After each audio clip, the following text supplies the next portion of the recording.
बिस्मिल्लाहिर्रहमानिर्रहीम अस्सलाम वालेकुम। आज जो हम टॉपिक डिस्कस करने वाले हैं वो है ब्रांचेस ऑफ बायोलॉजी। कल हमने डिस्कस किया था इंट्रोडक्शन टू बायोलॉजी, तो आज हम ब्रांचेस देखेंगे कि ब्रांचेस बायोलॉजी की ब्रांचेस कौन कौन सी हैं। तो ब्रांचेस को डिस्कस करने से पहले हम थोड़ा सा इसके रीज़न देख लेते हैं कि बायोलॉजी की जो ब्रांचेस बनाई गई हैं वो बनाई क्यों गई हैं, क्या रीज़न थी कि उनकी ब्रांचेस बनाई गई बायोलॉजी की। तो इसकी रीज़न बेसिकली ये है कि जो साइंस है, साइंस का जो नॉलेज है वो बहुत ज़्यादा है, बहुत ही ज़्यादा नॉलेज है साइंस का। तो शुरू में भी साइंस का नॉलेज बहुत ज़्यादा था, लेकिन वक्त के साथ साथ साइंस का जैसे जैसे नॉलेज इंक्रीज़ होता गया, उसी तरह साइंस की भी ब्रांचेस बना दी गई। साइंस की ब्रांचेस कौन कौन सी हैं? पहली है बायोलॉजी है, फिज़िक्स है और साथ में केमिस्ट्री भी है। तो साइंस की ब्रांचेस बना दी गई। लेकिन जब बायोलॉजी की आई, बायोलॉजी क्या था? लिविंग ऑर्गेनिज्म का डाटा को स्टडी करते हैं बायोलॉजी में। तो जब लिविंग ऑर्गेनिज्म का डाटा बहुत ज़्यादा हुआ, इंक्रीज़ हुआ, क्योंकि लाइफ के एस्पेक्ट्स बहुत ज़्यादा हैं, लाइफ के एस्पेक्ट बहुत ज़्यादा हैं, तो उसके हर एस्पेक्ट का नॉलेज बहुत ज़्यादा है। इस वजह से बायोलॉजी की ब्रांचेस बना दी गई कि हर ब्रांच में लाइफ के डिफरेंट एस्पेक्ट को स्टडी किया जाए और डीपली स्टडी किया जाए। क्योंकि अगर सिर्फ बायोलॉजी में बहुत ज़्यादा नॉलेज को स्टडी करेंगे तो वो बहुत डीप नहीं होगा और बहुत गहराई में स्टडी नहीं होगी, तो फिर वो डाटा ज़्यादा इकट्ठा नहीं होगा। इस वजह से बायोलॉजी की ब्रांचेस बनाई गई, हर ब्रांच में डिफरेंट लाइफ के एस्पेक्ट को स्टडी किया गया और डिफरेंट नॉलेज उसके बारे में बहुत डीप नॉलेज इकट्ठा किया गया उस ब्रांच में। तो ये रीज़न थी बायोलॉजी की ब्रांचेस बनाने के लिए कि उसके डाटा को अच्छी तरह से सेट किया जाए हर एस्पेक्ट का। तो अब हम देखते हैं कि बायोलॉजी की ब्रांचेस कौन कौन सी हैं। बायोलॉजी की कुछ ब्रांचेस थी जो हमने 9th-10th में पढ़ी थी, और लेकिन कुछ जब हम फर्स्ट ईयर में आए तो कुछ उसके जो ब्रांचेस हैं उनको थोड़ा सा और बताया गया कि ये भी ब्रांचेस हैं बायोलॉजी की। तो जो पहले हम पढ़ चुके हैं 9th-10th में, उनको भी हम देखते हैं कि वो कौन कौन सी थी। तो पहली जो ब्रांच है वो है इकोलॉजी।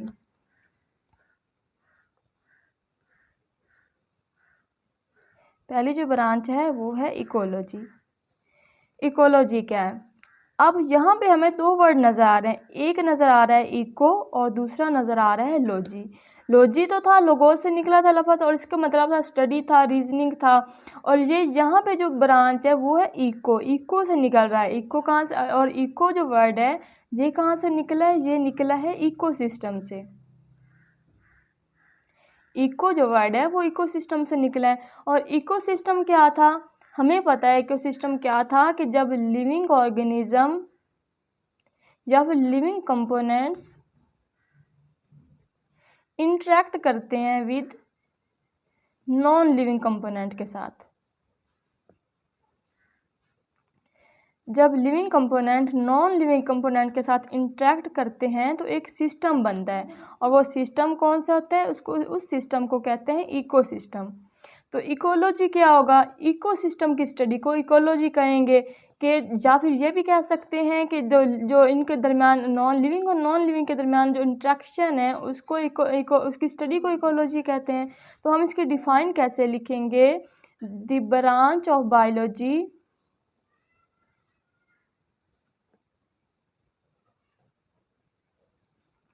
which deals with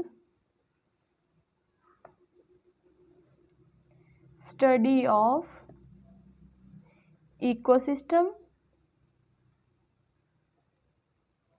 या फिर ये कहेंगे स्टडी ऑफ इंटरेक्शन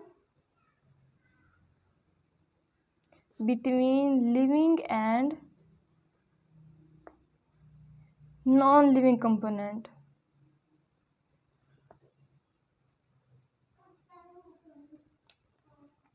ये हो गई हमारी इकोलॉजी की डिफाइन। क्या डिफाइन थी?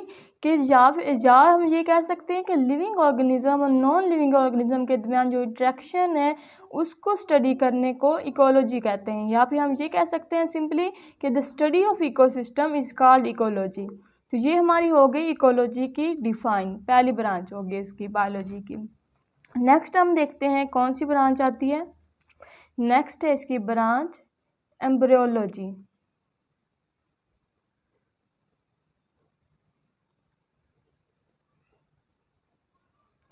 एम्ब्रियोलॉजी अब यहाँ पे भी हम देखते हैं ये वाला वर्ड, जो आप लोगों ने ध्यान रखना है, जो पहला वर्ड होगा उसको ध्यान में माइंड में रखना है, इस वर्ड को माइंड में नहीं ले आना।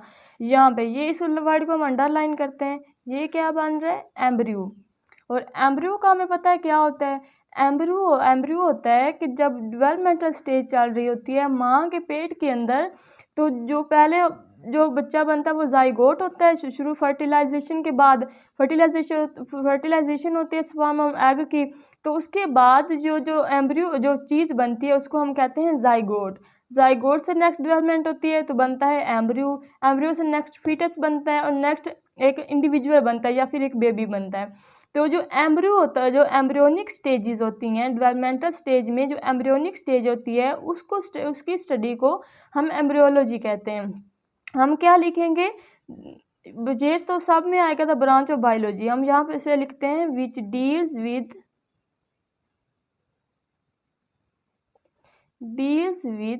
Developmental stages.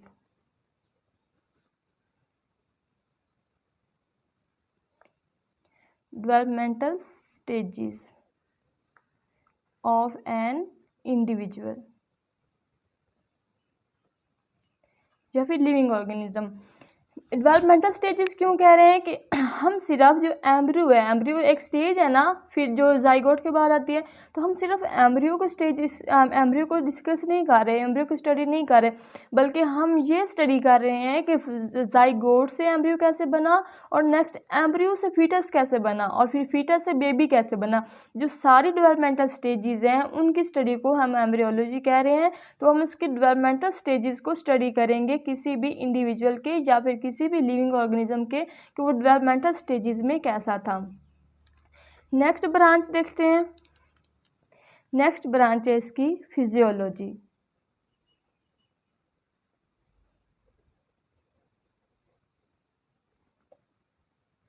फिजियोलॉजी, और फिजियोलॉजी में क्या वर्ड आ रहा है जो इसको हमने अंडरलाइन करना है, तो वो है फिजियो। यहाँ तक वर्ड फिजियो। फिजियो का क्या मतलब होता है? फिजियो का मतलब होता है फंक्शन। फंक्शन मतलब फंक्शन की स्टडी, लॉजी मतलब स्टडी और फिजियो मानी फंक्शन, तो ये हो गया फंक्शन की स्टडी। तो इसकी डिफाइन क्या होगी कि जो हमारे ऑर्गन है हमारी बॉडी के अंदर, जो हमारी किसी भी लिविंग ऑर्गेनिज्म की बॉडी के अंदर जो ऑर्गन है उनके जो फंक्शन वो परफॉर्म कर रहे हैं, उन फंक्शंस की स्टडी को फिजियोलॉजी कहते हैं। फॉर एग्जाम्पल हमने देखा कि जो हमारी किडनी है, ऐसे किडनी होती है, ऐसे ये हमारी किडनी है। तो किडनी ये जो था, इसका किडनी का क्या फंक्शन है? किडनी का फंक्शन है यूरिनेशन, यूरिन फॉर्मेशन। किडनी का फंक्शन है यूरिन फॉर्मेशन। तो ये जो यूरिन फॉर्मेशन फंक्शन है ये किडनी की क्या है? ये किडनी की फिजियोलॉजी है। किडनी का फंक्शन है, किडनी की फिजियोलॉजी है। हमारी आंख का क्या फंक्शन है? हमारी आंख देखती है, हमारी आंख का फंक्शन फिजियोलॉजी देखना है। हमारे कान का की फिजियोलॉजी सुनना है। या फिर हमारा जो स्टमक है उसका क्या उसकी क्या फिजियोलॉजी है? उसकी फिजियोलॉजी है कि वो डाइजेशन करता है। तो किसी भी ऑर्गन की फंक्शन की स्टडी को कहते हैं फिजियोलॉजी। लिखेंगे कैसे? The branch of biology which deals with study of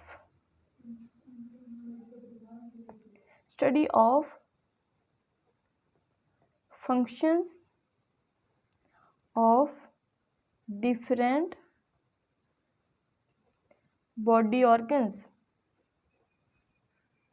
body के अंदर किसी भी ऑर्गन की स्टडी को किसी भी ऑर्गन के फंक्शन की स्टडी को क्या कहते हैं? फिजियोलॉजी कहते हैं। Is called physiology. और एग्जाम्पल में आप लोगों ने लिख देना है कि जो हमारी किडनी है वही किसी भी ऑर्गन का फंक्शन बता देना है कि हमारी किडनी का फंक्शन है यूरिन फॉर्मेशन, हमारे स्टमक का फंक्शन है डाइजेशन, हमारी आई का फंक्शन है देखना। तो ये जो सारे फंक्शन किसी भी ऑर्गन का फंक्शन बता के उसके एग्जाम्पल कोड कर देनी है। नेक्स्ट जो ब्रांच है वो है मॉर्फोलॉजी।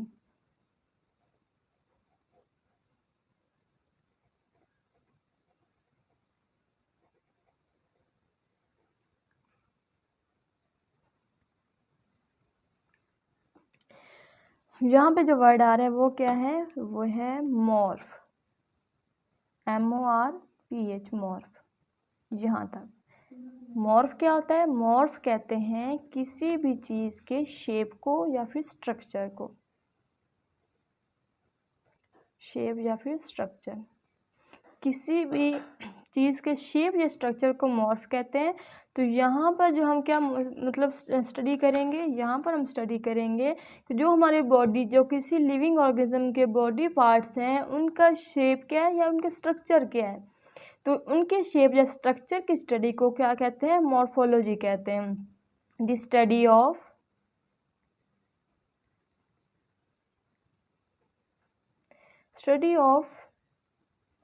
शेप और स्ट्रक्चर ऑफ बॉडी ऑर्गन।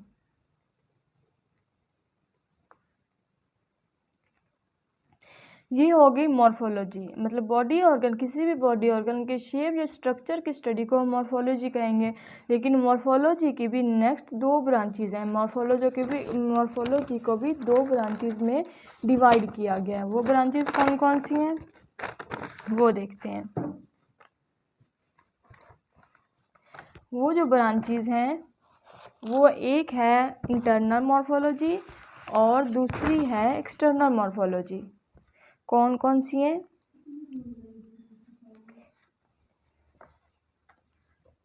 एक है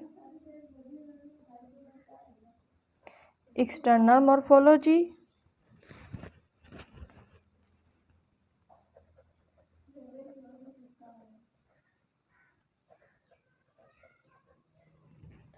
और दूसरी है इंटरनल मॉर्फोलॉजी।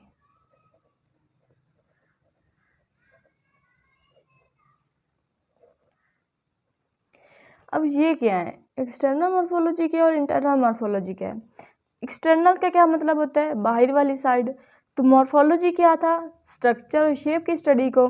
तो इस एक्सटर्नल मॉर्फोलॉजी क्या होगा कि एक्सटर्नल जो स्ट्रक्चर होंगे किसी भी बॉडी ऑर्गन के, जो एक्सटर्नल स्ट्रक्चर हमें नज़र आ रहा होगा अपीयरेंस में, उसको हम एक्सटर्नल मॉर्फोलॉजी कहेंगे।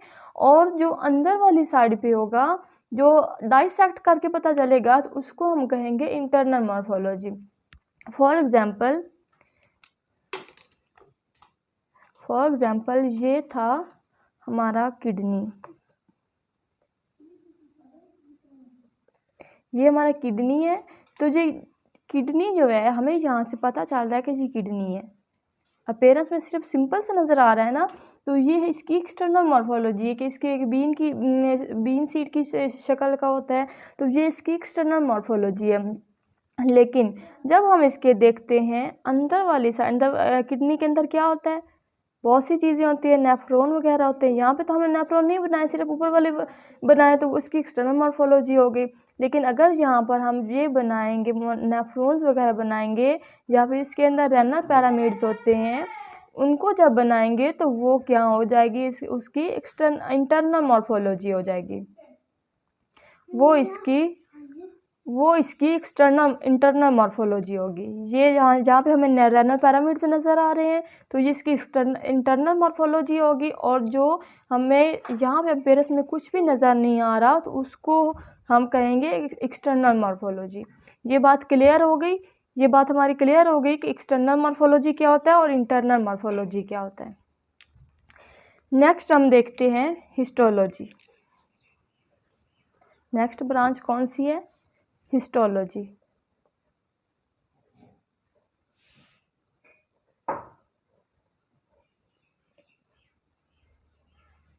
यहाँ पर वर्ड है हिस्टो। यहाँ पर क्या वर्ड है? हिस्टो। हिस्टो मीन क्या होता है? हिस्टो कहते हैं टिश्यू को। टिश्यू को कहते हैं हिस्टो। तो हिस्टोलॉजी क्या होगी? टिश्यूज़ की स्टडी होगी। हमें पता है कि जब कोई ऑर्गन होता है, ऑर्गन लेवल पे बात करें तो उससे नीचे वाला लेवल कौन सा होता है? Tissue level. टिश्यू से मिलकर क्या बनते हैं? ऑर्गन बनते हैं। टिश्यू से मिलकर ऑर्गन बनते हैं। तो जब हिस्टोलॉजी हम पढ़ेंगे, ऑर्गन की स्टडी कर रहे होंगे, तो हमें उसके अंदर हम ये देखेंगे कि वो किन टिश्यू से मिलकर बना है जो ऑर्गन है। अगर हमारी किडनी है, हमारा स्टमक है, हमारा लीवर है, तो वो उसके उनके अंदर टिश्यूज़ कौन कौन से हैं, किन टिश्यू से मिलकर एक और ये बना हुआ है जो है, ये किडनी है, स्टमक है, या कोई भी ऑर्गन है, उनके अंदर टिश्यूज़ कौन कौन से हैं।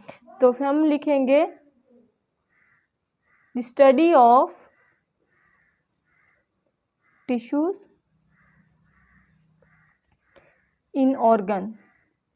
ऑर्गन के अंदर हम टिश्यू की स्टडी करेंगे तो उसको हम क्या कहेंगे, उसको हम कहेंगे हिस्टोलॉजी। ये भी ब्रांच हो गई। उसके बाद आता है हमारी एक और ब्रांच आती है evolution.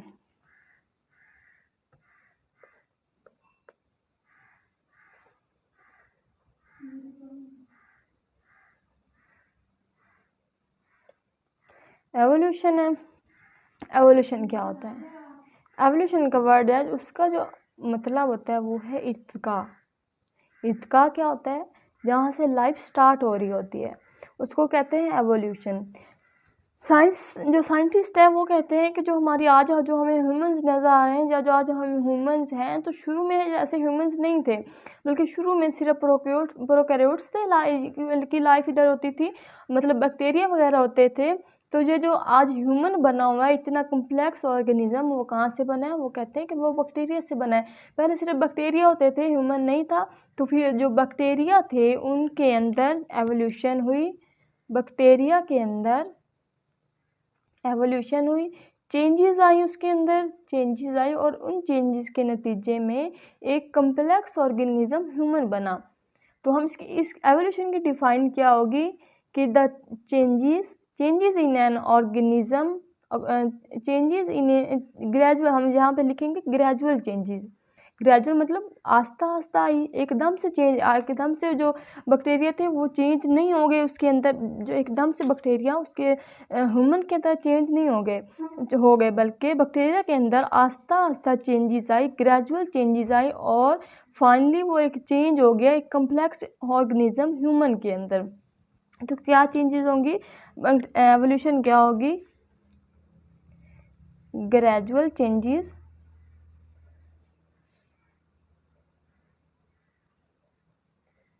in an living organism, in a living organism।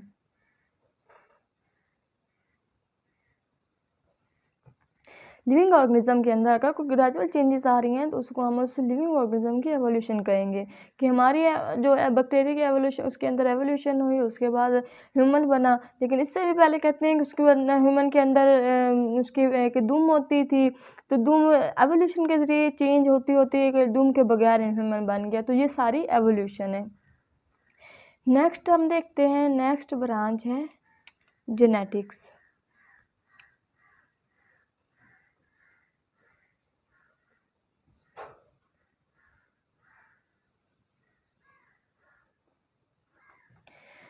यहाँ पर हमें एक वर्ड नज़र आ रहा है जो बहुत कॉमन है। वो कौन सा वर्ड है? वो है जीन। जीन क्या होता है? जीन होता है जो हमारा डीएनए होता है। डीएनए कहाँ पे होता है? न्यूक्लियस के अंदर होता है, न्यूक्लियस सेल के अंदर होता है। तो जो हमारा न्यूक्लियस के अंदर क्रोमोसोम है, क्रोमोसोम के अंदर जो डीएनए है, मतलब ये वाला डीएनए है, हमें पता है ये वाला डीएनए है। तो डीएनए के जो एक स्पेसिफिक सेगमेंट है, उसका स्पेसिफिक सेगमेंट यहाँ से यहाँ तक कह लें तो इसको हम एक जीन कह रहे हैं। स्पेसिफिक सेगमेंट जो है उसको जीन कह रहे हैं।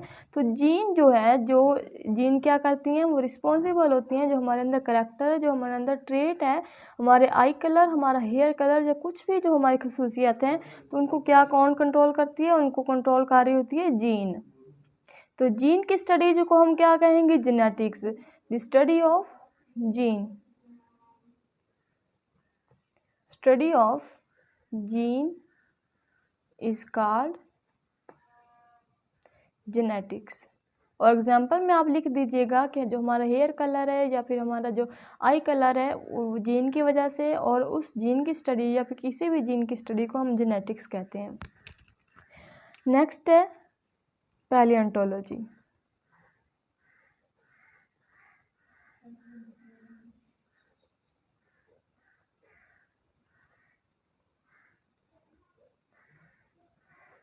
यहाँ पे हम वर्ड देख रहे हैं पैलिएंट। ये पैलिएंट क्या होता है? ये कहते हैं फॉसिल्स को। फॉसिल्स को क्या कहते हैं? पैलिएंट कहते हैं। और फॉसिल्स क्या होते हैं? फॉसिल्स होते हैं रिमेन्स। रिमेन्स क्या होती हैं? बाकियात होते हैं, रिमेन्स ऑफ लिविंग ऑर्गेनिज्म। बल्कि इसके साथ हम अगर एक्सटिंक्ट का वर्ड लगाएंगे तो बहुत अच्छा हो जाएगा। एक्सटिंक्ट, जो मर चुके हैं, जो ख़त्म हो चुके हैं, एक्सटिंक्ट। एक्सटिंक्ट लिविंग ऑर्गेनिज्म की रिमेन्स को क्या कहते हैं? उसकी स्टडी उसको फॉसिल्स कहते हैं। और फॉसिल्स की स्टडी को क्या कहते हैं? पैलियोंटोलॉजी। यहाँ पर ये बात क्लियर कर दें कि जो फॉसिल्स होते हैं वो सारे जानवरों का नहीं होते, बल्कि जो सॉफ्ट बॉडीड ऑर्गेनिजम्स होते हैं उनके फॉसिल्स नहीं होते। और जो हार्ड, जिनके अंदर स्केलेटन होता है, जैसे कि प्लांट्स होते हैं, जैसे कि एनिमल्स होते हैं, उनका स्केलेटन होता है, तो उनके फॉसिल्स होते हैं। पैलियोंटोलॉजी जो है ब्रांच, इसकी भी नेक्स्ट 2 ब्रांचेज हैं। कौन कौन सी हैं? पैलियंटोलॉजी,